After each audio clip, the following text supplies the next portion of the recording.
ច្រើនឆ្នាំហើយដែលខ្ញុំឃើញឆ្ងាយអំពីស្រុកកំណើតនេះខ្ញុំទៅសិក្សាចំណេះវិជ្ជាតែចិត្តរបស់ខ្ញុំនឹករលឹកទៅដល់អ្នកផ្ទះរបស់ខ្ញុំណាស់ជាពិសេសគឺខ្ញុំនឹកទៅដល់មនុស្សស្រីម្នាក់ដែលខ្ញុំតែងតែនឹកនាងគ្រប់ពេលវេលា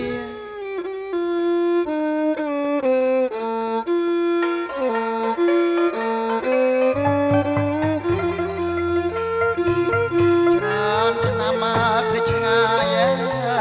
តែចិត្តណែអាឡ័យនឹកដល់មនុស្សស្រីអ្នកដែលធ្លាប់មេក្បែរតែគេស្ទុកទុកយ៉ាងណាទៅ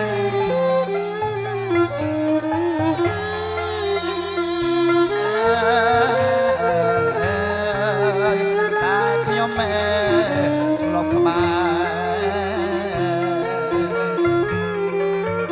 ចិត្តមានពេលហើយនឹកណាស់ម្ចាស់ស្នាអូននឹងទេស្រី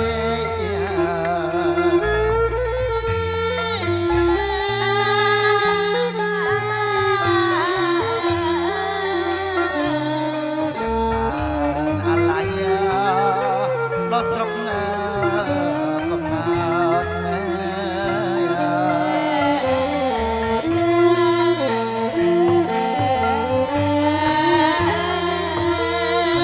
អំពីផ្ទះដើម្បីបោះបំពេញចំណេះតែចម្លែកណាស់ច្រើនឆ្នាំមកនេះអ្វីតែខ្ញុំកំពុងតែបំពេញនៅចំណេះវិជ្ជារបស់ខ្ញុំពិតមែន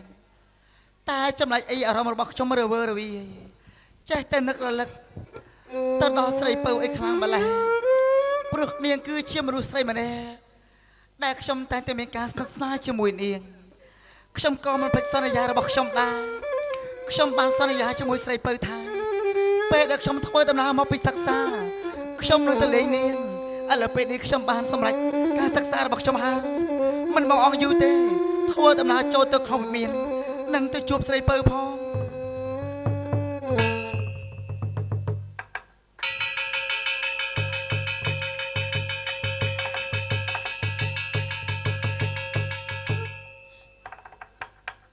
បងស្នេហ៍ពេលនេះបងនៅឯណាខ្ញុំប្រត់ពីម៉ែពេលនេះខ្ញុំត្រូវមកវិញបាត់មកមួយឆ្នាំកន្លងផុតទៅហើយបងតែបងអូនស្រីម្នាក់នេះតែតោតែម្នាក់ឯងគ្មានគល់ទៅ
អូនស្រីដើរសុំគេជ្រកកោនជាមួយ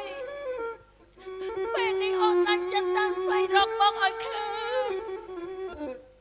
សូមវិញ្ញាណក្ខន្ធមកតាមថែរក្សាខ្ញុំសូមឲ្យខ្ញុំរកបងប្រុសឲ្យឃើញណាម៉ែខ្ញុំនឹកបងខ្ញុំនឹកម៉ែណាហេតុអីបានជាដាក់ទោសឲ្យគ្រួសារខ្ញុំត្រូវប្រត់ប្រាស់គ្នាអស់ចឹង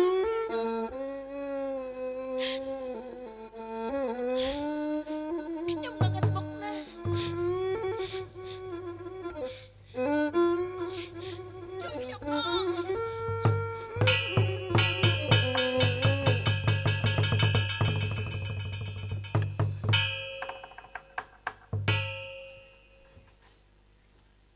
អ្នកណាចេះគេកំពុងតែដេកលងលក់ឬមួយក៏កំពុងសន្លប់តើគឺជាអ្នកណា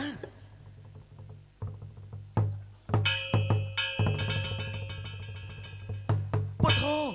គឺជាស្រីពៅចោះនាងមានអីចេះ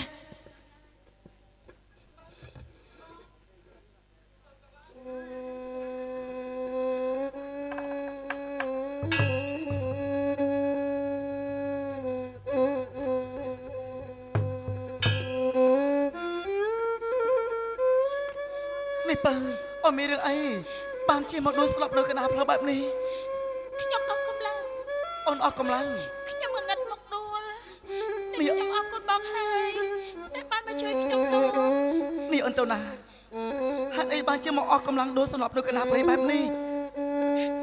បានអរថ្ងៃដែលបងលៀនខ្ញុំចេញទៅគ្រួសារខ្ញុំមានរឿង គ្រួសារអូនមានរឿងតើមានរឿងអីទៅអូន បងមានដឹងទេពេលនេះម៉ែខ្ញុំស្លាប់ហើយ ម៉ែអូនស្លាប់ហើយ ខ្ញុំ តើមានរឿងអីទៅអូន ខ្ញុំវង្វេងបាត់បងស្នាពេលនេះខ្ញុំអត់មានអ្នកណាទៀតទេបងជួយដែររកបងស្នាឲ្យខ្ញុំផង មិនអីទេពៅមិនអីទេអូនណាតាំងស្មារតីពេលនេះគ្រួសាររបស់អូនបែកបាក់គ្នាអស់ហើយមែនទេពៅ ខ្ញុំអត់មានអ្នកណាទៀតទេ ចុះហេតុអីជីវិតអូនអភ័ព្វអីម្ល៉េះនេះបងបែកអូនទៅប្រហែលឆ្នាំតែប៉ុណ្ណោះមិននឹកស្មានថាជីវិតគ្រួសាររបស់អូនត្រូវជួបរឿងបែបនេះនេះអូនធ្វើដំណើរទៅណាមកណាម្នាក់ឯងមកដួលសម្លាប់បែបនេះគួរឲ្យអាណិតណាស់តែមិនអីទេពេលនេះបានជួបបងហើយបងប្រកាសជាមិនឲ្យអូនធ្វើដំណើរតាមម្នាក់ឯងបែបនេះទៀតទេអូនដឹងទេបងទៅសិក្សាច្រើនឆ្នាំមកនេះបងនឹកអូនគ្រប់ពេលវេលាទាំងអស់ពេលដែលបងបញ្ចប់ការសិក្សាភ្លាមបងវិលត្រឡប់មករកអូនអ្វីតែយើងទាំងពីរអ្នកពីមុនគឺជាមិត្តភក្តិនឹងគ្នាបើបងមានរឿងចង់ប្រាប់អូន ប្រាប់ខ្ញុំរឿងអី រឿងនេះបងលាក់ទុកនៅក្នុងដួងចិត្តរបស់បងជាយូរណាស់មកហើយតែកាលពីមុនបងមិនទាន់ហ៊ានប្រាប់អូនតែពេលនេះសមល្មមសមពេលវេលាដែលបងហើយនឹងអូនត្រូវនិយាយរកគ្នាហើយរឿងនេះគឺជារឿងដែលបងលាក់ទុកក្នុងដួងចិត្តរបស់បងជាយូរណាស់មកហើយបើតាមការពិតទៅជំរឿដួងចិត្តរបស់បងមិនមែនរាប់អានអូនត្រឹមតែគឺជាមិត្តភក្តិធម្មតាទេតាមការពិតបងអាណិតមាននិស្ស័យជាមួយអូនមិនមែនរវាងមនុស្សពីរនាក់គឺជាអ្នករាប់អានគ្នាគឺជាមិត្តភក្តិតែប៉ុណ្ណោះទេគឺបងមាននិស្ស័យជាមួយអូនគឺបងស្រឡាញ់អូនណាស់បើបងស្រឡាញ់អូនយូរណាស់មកហើយតែបងមិនទាន់ហ៊ានសារភាពប្រាប់អូនតែពេលនេះបងចង់ឲ្យអូនដឹង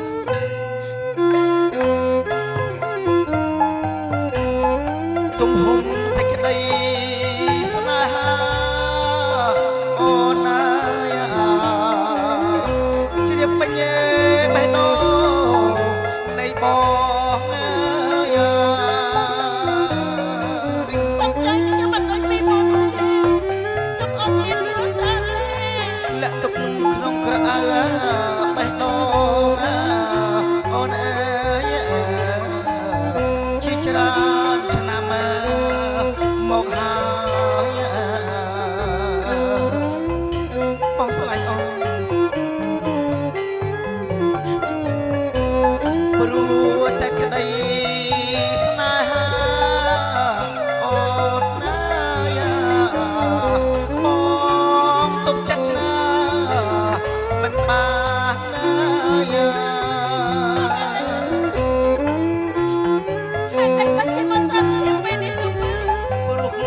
តែស្រស់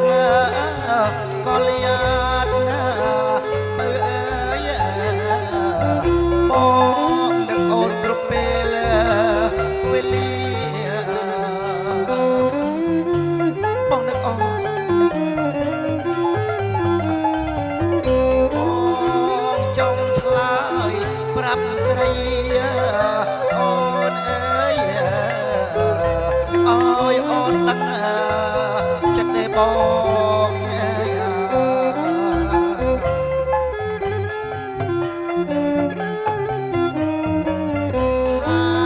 រូបប្រុសស្នេហ៍ស្នងអូនណាបងស្ម័គ្រលើស្រី សើខ្ញុំប្រត់ប្រាក់គ្មានសល់សុខតារស់ក្បែរបងបានបងដឹងណាអូនតែបងទុកអារម្មណ៍មិនបានទេ ពេលនេះកំពុងរងគ្មានលះត្រូវស្លាប់ហើយខ្ញុំត្រូវប្រត់ពីបងរង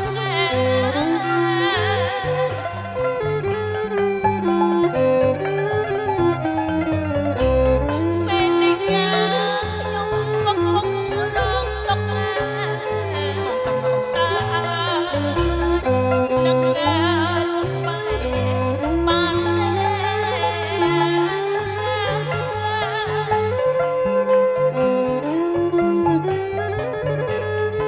្ញុំត្រូវស្លាប់ហើយតែប្រប្រាក់គ្លៀតឆ្ងាយពីបងប្រង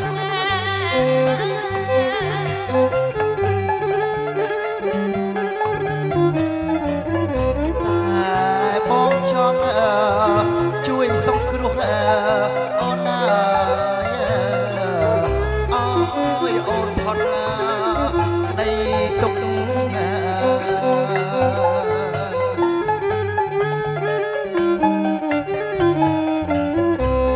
បានសិនបងអាចជួយផុតទុក្ខខ្ញុំប្រាប់ស្នេហ៍ប្រងតែអូនពីជីវិតណា បាត់ទៅណាបើ បាត់រត់បាត់សិនជាបងប្រងថាបងមិនជាស្លាញ់ខ្ញុំមិនមែនខ្ញុំអត់មានទេបាទគ្មានបងអូនគ្មានចាស់ទុំអីទៀតទេគឺមានតែបងអាចយកខ្ញុំទៅរស់នៅជាមួយបងបានទេ ចំពោះរូបអូនម្នាក់បើទោះជាបងត្រូវលះបង់អ្វីគ្រប់យ៉ាងដើម្បីអូនក៏បងមិនខ្លាចដែរបើដឹងទេបងស្រឡាញ់អូនយូរណាស់មកហើយតែបងមិនទាន់មានឱកាសសារភាពប្រាប់អូនពេលនេះបញ្ចប់ការសិក្សារួចរាល់អស់ហើយក៏សមលំបងនឹងបងអាចមានប្រពន្ធដើម្បីមើលថែរក្សាអូនបានដូច្នេះជីវិតអូនកំពុងតែរងទុក្ខវេទនាតើបងឯណាដាច់ចិត្តឲ្យអូនរស់រងទុក្ខបែបនេះបងនឹងជួយសង្គ្រោះជីវិតអូនឲ្យរួចផុតអំពីទុក្ខលំបាកទាំងអស់នេះណាអូនណា អូនមិនមែនជាមនុស្សស្រីចិត្តងាយតែគ្រាន់តែបងសារភាពប្រាប់ថាស្រឡាញ់ខ្ញុំភ្លាមខ្ញុំក៏ប្រាប់ស្រឡាញ់បងផ្លាត់នោះទេអ្វីដែលសំខាន់គឺយើងទាំងពីរនាក់បានស្គាល់គ្នាយូរណាស់មកហើយខ្ញុំក៏ស្គាល់ពីអត្តចរិតបងច្បាស់ថាបងគឺជាមនុស្សល្អខ្ញុំក៏រំភើបមិននឹកស្មានថាមនុស្សល្អមានទាំងទ្រព្យសម្បត្តិដូចជាបងនេះបែរជាមកសារភាពថាស្រឡាញ់ខ្ញុំគឺជាក្មេងដែលគ្មានវេបាចាស់ទុំ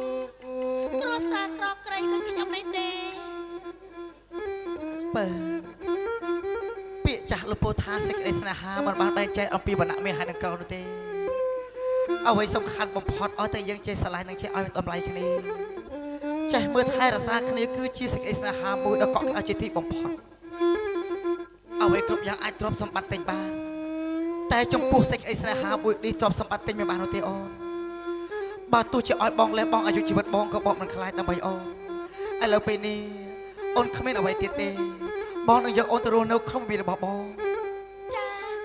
អញ្ចឹងអូនធ្វើដំណើរទៅជាមួយបងណាអូនណា ចា តើបើ